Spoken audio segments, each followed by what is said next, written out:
తెలంగాణ ప్రజలకు కాంగ్రెస్ ప్రభుత్వం నుంచి బిగ్గెస్ట్ అప్డేట్ వచ్చేసింది. ఎప్పుడెప్పుడా అని ఎదురు చూస్తున్న కొత్త రేషన్ కార్డులు, అలాగే కొత్త పెన్షన్లు మరియు ఇందిరమ్మ ఇళ్ల మంజూరుకు ముహూర్తం ఖరారైంది. జూన్ 2న తెలంగాణ అవతరణ దినోత్సవం సందర్భంగా రాష్ట్ర వ్యాప్తంగా లక్షలాది మంది లబ్ధిదారులకు ప్రభుత్వం తీపి కబురు అందించబోతోంది. అసలు ఎవరెవరికి ఈసారి కొత్త కార్డులు, పెన్షన్లు రాబోతున్నాయి, అర్హతలు ఏంటి, ఎక్కడ ఎలా అప్లై చేసుకోవాలి, ప్రభుత్వం తీసుకున్న ఆ సంచలన నిర్ణయం ఏంటో పూర్తి వివరాలు ఈ వీడియోలో తెలుసుకుందాం. తెలంగాణలో కొత్త రేషన్ కార్డులు, పెన్షన్ల కోసం లక్షలాది దరఖాస్తులు ప్రభుత్వ పద్ధతులలో పెండింగ్లో ఉన్నాయి. ఈ నిరీక్షణకు తెరదించుతూ రాష్ట్ర అవతరణ దినోత్సవమైన జూన్ 2వ తేదీ నుంచి కొత్తగా 2 లక్షల మందికి పెన్షన్లు మంజూరు చేయబోతున్నట్లు మంత్రి గడ్డం వివేక్ అధికారికంగా ప్రకటించారు. గత 10 ఏళ్ల బీఆర్ఎస్ హయాంలో అర్హులైన వారికి పెన్షన్లు, రేషన్ కార్డులు సరిగా అందలేదని, తాము బడ్జెట్లోనే దీనికోసం ప్రత్యేకంగా నిధులు కేటాయించామని ఆయన స్పష్టం చేశారు. అంతేకాదు, ఎవరైతే దరఖాస్తు చేసుకుని వెయిట్ చేస్తున్నారో వారందరికీ జూన్ 2న ఒక పండగ రోజు కాబోతోంది. ప్రస్తుతం తెలంగాణలో దాదాపు 42 లక్షల మందికి పైగా ప్రజలు ఆసరా లేదా చేయుత పెన్షన్లు పొందుతున్నారు. ఇప్పుడు కొత్తగా మరో 2 లక్షల మంది ఈ లిస్టులో చేరబోతున్నారు.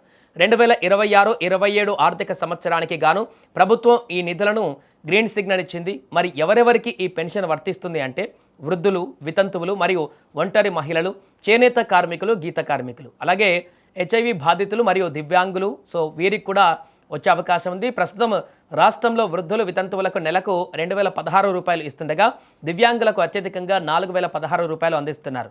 అయితే కాంగ్రెస్ తన మేనిఫెస్టోలో పెన్షన్ అమౌంట్ను 4000కి పెంచుతామని హామీ ఇచ్చింది. దీనిపైన కూడా త్వరలోనే స్పష్టత వచ్చేటువంటి అవకాశం ఉంది. ఇక పెన్షన్ల కంటే ఎక్కువగా ప్రజలు ఎదురు చూస్తుంది కొత్త రేషన్ కార్డుల కోసం. ఎందుకంటే రేషన్ కార్డు ఉంటేనే ప్రభుత్వ పథకాలన్నీ వర్తిస్తాయి. దీనిపై ప్రభుత్వం ఒక విప్లవాత్మక నిర్ణయం తీసుకుంది. జూన్ 2న ఒకేసారి వేలాది మందికి కొత్త కార్డులు మంజూరు చేయడమే కాకుండా ఇకపై రేషన్ కార్డుల అప్లికేషన్ అండ్ అప్రూవల్ ప్రాసెస్ను నిరంతర ప్రక్రియగా మార్చబోతున్నారు. అంటే ఒకసారి డేట్ అయిపోతే అప్లై చేసుకోవడానికి కుదరదు అనే రూల్ లేకుండా అర్హులైన వారు ఎప్పుడైనా అప్లై చేసుకునేలా ఆఫీసర్లు ఎప్పటికప్పుడు వెరిఫై చేసి కార్డులు ఇచ్చేలా శాశ్వత కసరత్తు చేస్తుంది. దీంతో పాటు పేదవాడి సొంతింటి కల నిజం చేసే ఇందిరమ్మ ఇళ్ల పథకం పైన కూడా మంత్రి కీలక అప్డేట్ ఇచ్చారు. ఇప్పటికే మొదటి విడతలో మంజూరైన ఇళ్ల నిర్మాణాలు రాష్ట్ర వ్యాప్తంగా పూర్తవుతూ గృహ ప్రవేశాలు జరుగుతున్నాయని తెలిపారు. ఇక లబ్ధిదారుల డిమాండ్ మేరకు 2వ విడత ఇందిరమ్మ ఇళ్ల మంజూరు ప్రక్రియను కూడా వచ్చే జూన్ నెలలోనే ప్రారంభించబోతున్నారు. ఇల్లు లేని పేదలకు ఇది నిజంగానే డబుల్ ధమాకా అని చెప్పాలి. మరి ఇప్పటి వరకు పెన్షన్ కానీ, రేషన్ కార్డు కానీ రాని వారు ఏం చేయాలి? ప్రభుత్వం దీనికోసం ప్రత్యేక మార్గాలను ఇచ్చింది. మీ పరిధిలోని గ్రామ సభల ద్వారా లేదా జిల్లా కేంద్రాలలో హైదరాబాద్లో జరిగే ప్రజావాణి ప్రోగ్రాం ద్వారా నేరుగా దరఖాస్తు చేసుకోవచ్చు. మీ ఆదాయ ధృవీకరణ పత్రాలతో అప్లై చేసుకుంటే అధికారులు మీ ఇంటికి వచ్చి వెరిఫికేషన్ పూర్తి చేసి జూన్ 2 కల్లా లిస్టులో మీ పేరు చేర్చేటువంటి అవకాశం కూడా ఉంటుంది.